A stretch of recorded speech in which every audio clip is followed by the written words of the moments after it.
एक सफल शादी के लिए कुंडली मिलान, गुण मिलान कैसे करना चाहिए। जब किसी भी लड़का या लड़की की शादी विवाह के योग्य उम्र हो जाती है, माता पिता शादी के लिए रिश्ता देखते हैं और रिश्ता थोड़ा भी समझ में आता है तो सबसे पहला काम हम करते हैं, कुंडली मिलान करवाते हैं, गुण मिलान करवाते हैं।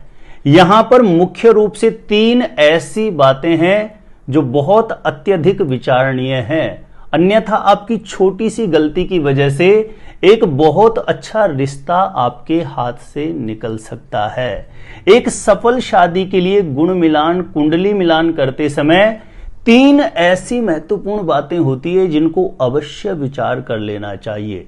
तो ये 3 महत्वपूर्ण बातें कौन सी है, जानकारी देने से पूर्व बता दूं, जो लोग पहले बार मेरा वीडियो देख रहे हैं और विशेषतः मैरिज से रिलेटेड बिल्कुल सटीक जानकारियां हमेशा पाना चाहते हैं, जैसे आपकी शादी कब कहां कैसे होगी, कैसा जीवन साथी मिलेगा और जल्दी से जल्दी शादी का रिश्ता पक्का होने के लिए कौन से चमत्कारी उपाय कर सकते हैं, ऐसी शास्त्र सम्मत जानकारियां हमेशा पाने के लिए आज ही जरूर सब्सक्राइब करें हमारा ज्योतिष गुरुजी यूट्यूब चैनल। सब्सक्राइब करना आपके लिए बिल्कुल फ्री है, लेकिन इससे आपको बहुत ज्यादा फायदा होगा। कोई भी मेरा नया वीडियो आएगा सबसे पहले नोटिफिकेशन आपको मिलेगा। आप आसानी से मेरे वीडियो देख सकते हैं, हमेशा निरंतर आप मेरे साथ जुड़े रह सकते हैं। तो चलिए प्रिय दर्शकों, विषय पर चलते हैं। कुंडली मिलान करते समय, शादी से पहले जब कुंडली मिलान करते हैं, गुण मिलान करते हैं, उस समय 3 ऐसी महत्वपूर्ण बातें जिनको बहुत अच्छे से विचार करना चाहिए।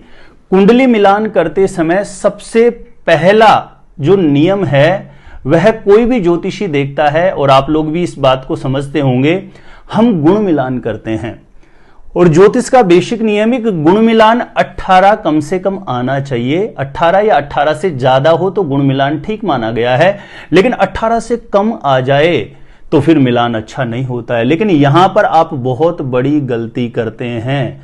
गुण मिलान 18 से कम आ रहे हों लेकिन वहां पर राशि मैत्री बन रही है और लड़का लड़की की कुंडली का विवाह स्थान शुभ ग्रहों से प्रभावित है, मैरिज हाउस की स्थिति बहुत अच्छी है, तो 18 से कम गुण मिलान आने पर भी विवाह मंगलकारी हो सकता है। इसलिए क्योंकि प्रायः देखा जाता है कि कुंडली मिलान करते समय आजकल अधिकांश लोग बहुत से ऐसे सॉफ्टवेयर हैं, एप्लीकेशन से वहां डेट ऑफ बर्थ टाइम डालते हैं और वह बता देता है कि मिलान हो रहा है या नहीं हो रहा है, गुण मिलान कितना आ रहा है, और उसे देख करके ही निष्कर्ष पर पहुंच जाते हैं कि आगे बढ़ना है या नहीं बढ़ना है। तो मैं फिर से रिपीट कर दूं, कभी भी ओनली गुण मिलान देख करके ही यह तय नहीं करें कि यह शादी सफल रहेगी नहीं रहेगी। 18 से अधिक गुण मिल जाएं और मैरिज हाउस की स्थिति बहुत ज्यादा नेगेटिव हो तो ऐसी कंडीशन में गुण मिलान 18 से ज्यादा आने के बाद भी कहीं न कहीं विवाह के उपरांत समस्याएं उत्पन्न हो जाती है। इसलिए यह बहुत बड़ा निर्णय होता है, जीवन का बहुत बड़ा डिसीजन होता है जब मैरिज के लिए निर्णय लिया जाता है। तो हमेशा ध्यान रखिए, जब कोई व्यवहारिकता में बहुत अच्छा रिश्ता आपको समझ में आ रहा है और वहां पर 18 से कम गुण मिलान आ जाए तो वहां पर प्रॉपर किसी अच्छे ज्योतिषी से कुंडली कैलकुलेट करवा के ही आप निष्कर्ष पर पहुंचिए कि आगे बढ़ना चाहिए या नहीं बढ़ना चाहिए। ओनली गुण मिलान 18 से कम आने पर कदापि पीछे नहीं हटना चाहिए। दूसरा महत्वपूर्ण बिंदु आता है, मांगलिक दोष को लेकर विचार होता है कि लड़के की कुंडली मांगलिक है तो लड़की भी मांगलिक ही चाहिए, लड़की की कुंडली मांगलिक है तो लड़का भी मांगलिक ही चाहिए। एक तरीके से यह दिमाग में लोगों के बना हुआ है। ज्योतिषीय नियमानुसार यह एक तरीके का बहुत बड़ा भ्रम हो सकता है। बहुत बार कुंडली में ऐसी ऐसी कंडीशंस होती हैं जिसके चलते जब कुंडली मिलान किया जाता है तो मांगलिक नॉन मांगलिक से भी कर सकता है और नॉन मांगलिक मांगलिक से भी कर सकता है। बहुत ऐसे नियम, ऐसे सूत्र होते हैं ज्योतिषीय जिससे मांगलिक दोष की कहीं ना कहीं काट हो जाती है। बहुत सारे ऐसे सूत्र हैं। मैं ऐसा मानता हूं कि एक कुंडली मांगलिक और दूसरी कुंडली मांगलिक नहीं है तो 95% से भी ज्यादा संभावनाएं रहती है कि वहां पर मांगलिक दोष की काट हो रही होती है शास्त्रीय नियमानुसार। बहुत से लोगों से मेरी बात हुई है, वो कहते हैं कि साहब हमारा तो बेटा मांगलिक है तो हम तो लड़की मांगलिक ही ढूंढ रहे हैं, हमारी बेटी मांगलिक है तो हम तो लड़का मांगलिक ही ढूंढ रहे हैं और इस चक्कर में शादी में बहुत ज्यादा देरी हो चुका है। तो प्लीज आप शास्त्रीय सिद्धांतों को ठीक से समझिए। जरूरी नहीं है मांगलिक के लिए मांगलिक ही चाहिए, मांगलिक के लिए नॉन मांगलिक से भी मैरिज हो सकता है यदि कुंडली का प्रॉपर मैच आ जाए तो ये दूसरा जो महत्वपूर्ण बिंदु है ना, ये बहुत ज्यादा प्रचलित है लोगों के जहन में।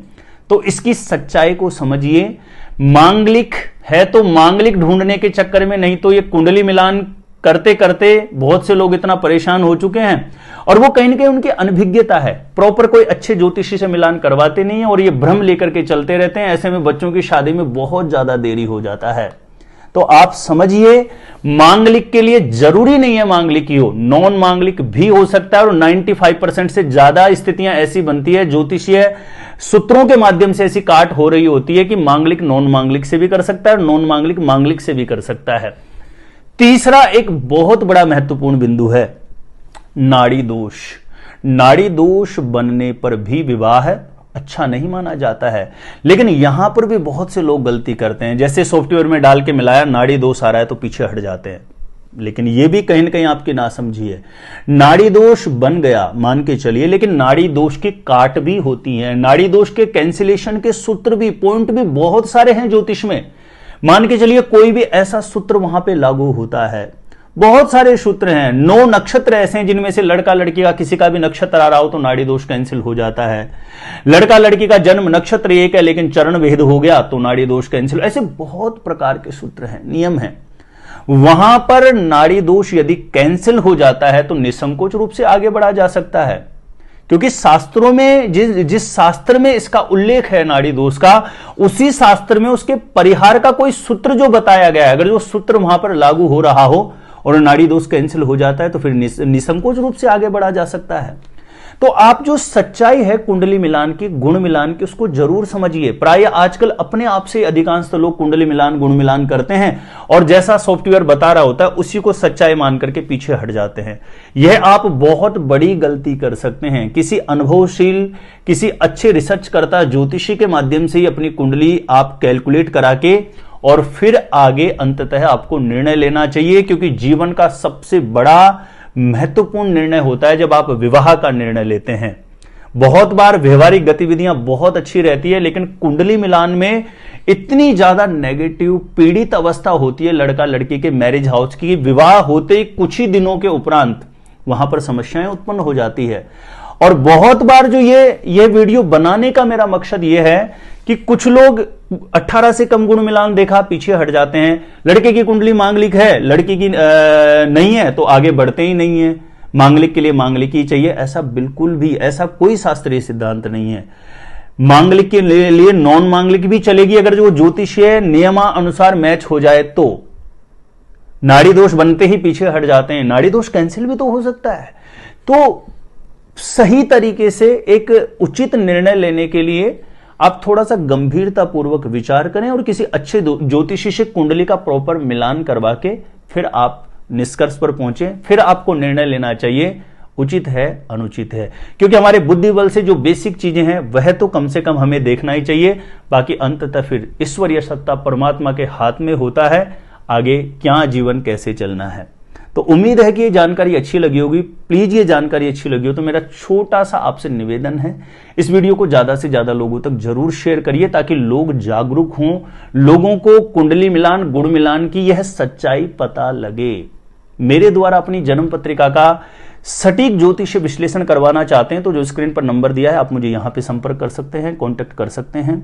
अपने आप से खुद से जानना चाहते हैं शादी कब कहां कैसे होगी तो इस वीडियो को देखने के बाद एक बार ज्योतिष गुरुजी यूट्यूब चैनल की प्लेलिस्ट जाके जरूर चेक करें, वहां से लाखों लोग लाभान्वित हो चुके हैं, आपको भी निश्चित रूपेण लाभ प्राप्त होगा। तो आज के लिए इतना ही था, देखते रहिएगा आप हमारा ज्योतिष गुरुजी यूट्यूब चैनल।